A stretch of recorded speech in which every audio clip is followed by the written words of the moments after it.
اور نہ وہ مکے کا باشندہ ہے۔ قریش نے سوچا کہ اس کو بھیجو، یہ بالکل نیا آدمی ہے، جو سکھا پڑھا کے بھیجو گے وہ وہاں کہہ کے واپس آ جائے گا۔ ایسا ہوگا ہی نہیں کہ پیغمبر کے پاس بیٹھے اور پرانے تعلقات کی وجہ سے بات چیت شروع ہو اور وہ رسول اپنی باتوں سے اس کو بہکا دے۔ ادھر سے یہ سردار گیا۔ پیغمبر اسلام نے دیکھا کہ حلیس آ رہا ہے۔ پیغمبر اسلام تو جانتے ہیں، بہرحال دیکھا کہ یہ وہ آدمی ہے جس سے ہمیں باتیں کرنے کی ضرورت بھی نہیں ہے، کیونکہ بالکل غیر جانبدار ہے۔ اس کا مسئلہ خانہ کعبہ ہے، ہم خانہ کعبہ سے اتنی دور بیٹھے ہیں، اس کو اگر کسی طرح سے یہ پیغام دے دیا جائے کہ ہم لوگ خانہ کعبہ پہ حملہ کرنے نہیں آئے، خانہ کعبہ کا طواف کرنے آئے ہیں، تو یہ گروہ جسے دھوکہ دے کے بھیجا گیا ہے کہ خانہ کعبہ خطرے میں ہے، اس پہ اثر ہو جائے گا۔ مگر پیغمبر اسلام اس وقت اس سے بات چیت کرنا بھی مناسب نہیں سمجھ رہے، کیونکہ بات چیت میں نئی نئی باتیں نکل بھی آتی ہیں۔ اللہ کے رسول نے جیسے ہی حلیس کو آتے ہوئے دیکھا، اپنے ساتھیوں سے کہا کہ تم سب احرام پہنے ہوئے ہو، اپنے خیموں سے باہر آ کے بیٹھ جاؤ، اور جو تمہاری قربانی کے جانور ہیں ان سب کو اپنے آگے چھوڑ دو، کہ اگر دور سے بھی کوئی دیکھے تو سب سے پہلے اس کی نگاہ پڑے ان قربانی کے جانوروں پر جن پر وہ چیرا دیا گیا ہے اور جوتوں کا ہار پہنایا گیا ہے، جو قربانی کے جانور کی نشانی ہے۔ آنے والے کو دور سے ہی پتہ چل جائے گا کہ یہ کوئی دشمن کا لشکر نہیں ہے، بلکہ عبادت کرنے والوں کا گروہ اور قافلہ ہے۔ حلیس آیا، پہلی مرتبہ وہ مسلمانوں کو دیکھ رہا ہے، قریب آیا، گھوڑے سے اترا، عجیب منظر اس کی آنکھوں کے سامنے ہے۔ 1400 احرام پوش احرام کی حالت میں بیٹھے ہیں اور تسبیح و تحلیل بھی کر رہے ہوں گے، اور ساتھ ساتھ ان کی قربانی کے جانور، اور جانور بھی وہ جو کافی کمزور ہو چکے تھے۔ قربانی کے جانور کے بارے میں حکم ہے کہ بہتر سے بہتر جانور لے کے جاؤ، مگر یہاں کے جانور کمزور تھے۔ اس کی دو وجوہات ہیں۔ پہلی وجہ یہ ہے کہ اصل میں یہ اتنے کمزور نہیں تھے، مگر اتنے دن جو حدیبیہ میں گزرے تو آدمیوں کے ساتھ جانوروں پہ بھی فرق پڑا، اور پھر کچھ پیغمبر اسلام نے بھی مجاہدین کے لیے تو معجزے دکھائے، ان کے لیے معجزے نہیں دکھائے، جانور کو اتنا ہی کمزور رکھا، کیونکہ جانور اگر طاقتور ہوں گے تو آنے والا شک میں پڑ سکتا ہے کہ شاید جنگ کے لیے لائے گئے ہوں۔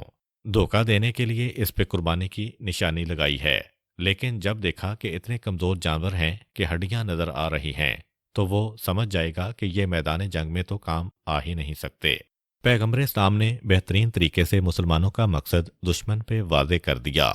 یہ تو آج کی ریسرچ بھی کہتی ہے کہ سنی ہوئی بات کے ساتھ اگر ویڈیو بھی دیکھی جائے تو وہ بات دیکھنے والے کے ذہن میں بیٹھ جاتی ہے۔ پیغمبر اسلام نے 1400 سال پہلے یہ دکھا کے بتایا ہے کہ دیکھا ہوا اثر ہمیشہ سنی ہوئی بات سے زیادہ ہوتا ہے۔ چنانچہ ہوا بھی یہی، کیونکہ آنے والا دشمن نہیں ہے، آنے والا پہلے سے کوئی غلط خیال لے کے نہیں آ رہا۔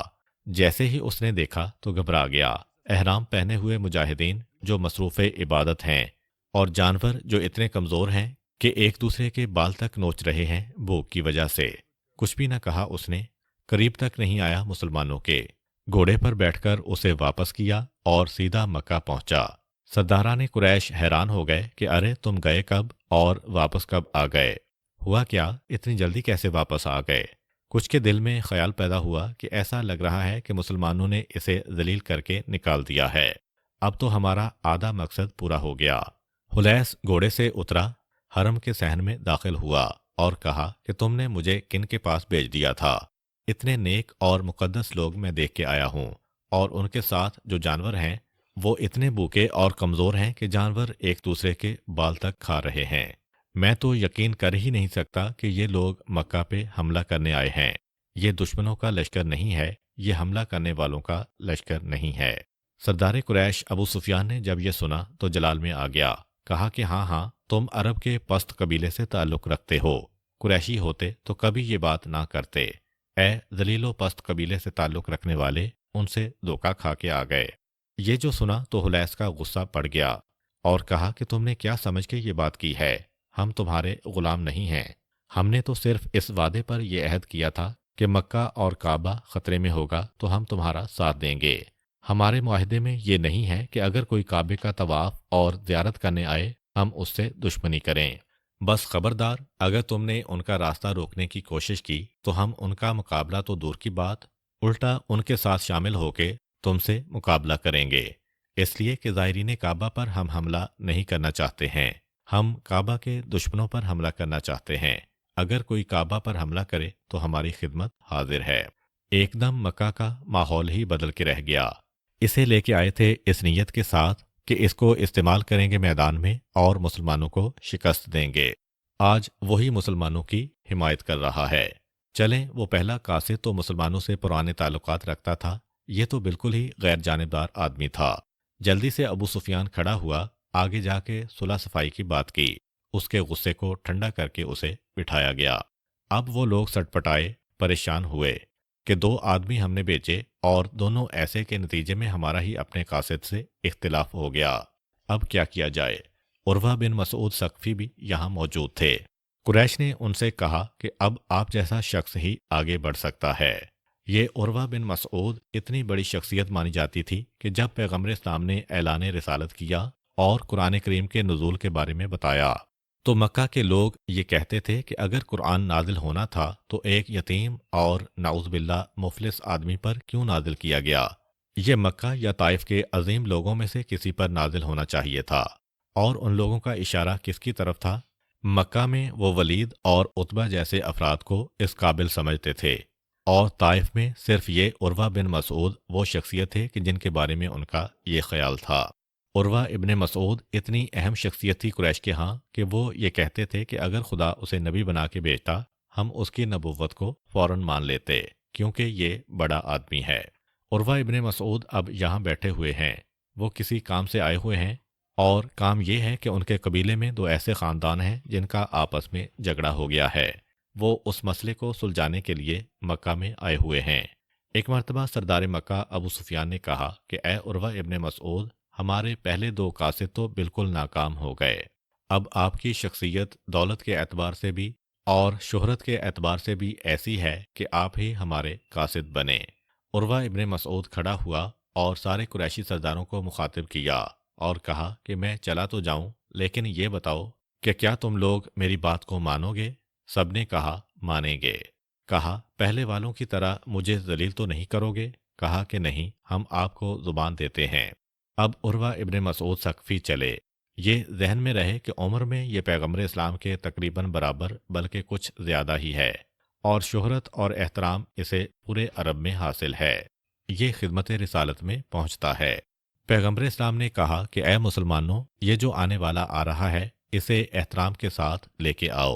یہ اگر ہماری باتیں مان گیا تو بس پھر قریش کے پاس قاصد بھیجنے کا تو سلسلہ ختم ہو جائے گا، کیونکہ اس کے بعد اس جیسا کوئی آدمی نہیں ہوگا، اسے کسی طرح سے پیغام اسلام دینا ہے۔ عروہ ابن مسعود پیغمبر اسلام کے پاس آ کے بیٹھا، اور چونکہ خود ذرا عمر میں بھی اور شہرت اور احترام کے اعتبار سے بھی عرب کا بڑا مانا جاتا ہے، تو ذرا اس کا بے تکلفی کا انداز ہے۔ آ کے بیٹھا پیغمبر اسلام کے پاس اور بات چیت شروع ہو گئی کہ آخر آپ کیوں مکہ میں آ رہے ہیں؟ قریش آپ ہی کے خونی رشتہ دار ہیں، اور کہا کہ اے عبداللہ کے بیٹے، تمہارے والد سے میرے پرانے تعلقات اور جان پہچان ہے، کیوں اپنی قوم کو تباہ کر رہے ہو؟ یہ کہہ کے بات چیت شروع کی۔ پیغمبر اسلام نے جوابات دیے۔ آخر میں اس نے کہا کہ اے محمد، یہ جو کچھ بھی تمہارا اس وقت کا قدم ہے کہ تمہیں ہر صورت میں مکہ میں جانا ہے، واپسی پہ تیار نہیں ہو تو یاد رکھو تم جن کے سہارے پہ یہ قدم اٹھا رہے ہو، یہ جو تمہارے ساتھی ہیں، سب کو میں اچھی طرح جانتا ہوں۔ میں ایسے چہرے اور ایسے لوگ دیکھ رہا ہوں کہ وہ بھاگ جائیں گے اور تمہیں چھوڑ دیں گے، کوئی بھی تمہارے قریب نظر نہیں آئے گا۔ حضرت ابوبکر رضی اللہ عنہ قریب کھڑے تھے، انہوں نے یہ دیکھا کہ عروہ یہ جملہ کہتا جا رہا ہے اور ہم اصحاب کو دیکھتا جا رہا ہے۔ یہ سن کر حضرت ابوبکر کو سخت غصہ آیا اور انہوں نے عروہ کو سخت جواب دیا۔ عروہ نے پوچھا یہ کون ہے؟ کہا گیا یہ ابوبکر ہیں۔ عروہ نے کہا اگر تمہارا ایک احسان میرے ذمہ نہ ہوتا تو میں جواب دیتا۔ روایات میں ہے کہ زمانہ جاہلیت میں حضرت ابوبکر نے کسی معاملے میں عروہ کی مالی مدد کی تھی، اس لیے عروہ نے مزید سخت جواب دینے سے گریز کیا۔ بہرحال جب بات چیت چل رہی تھی تو بات چیت کے دوران بے تکلفی کی وجہ سے بار بار عروہ پیغمبر اسلام کی ریش مبارک کو ہاتھ لگاتا جاتا تھا، عمر کی وجہ سے بھی، رشتے کی وجہ سے بھی، اپنے مقام کی وجہ سے بھی، اور عربوں میں سرداروں کی گفتگو کا یہ طریقہ ہے۔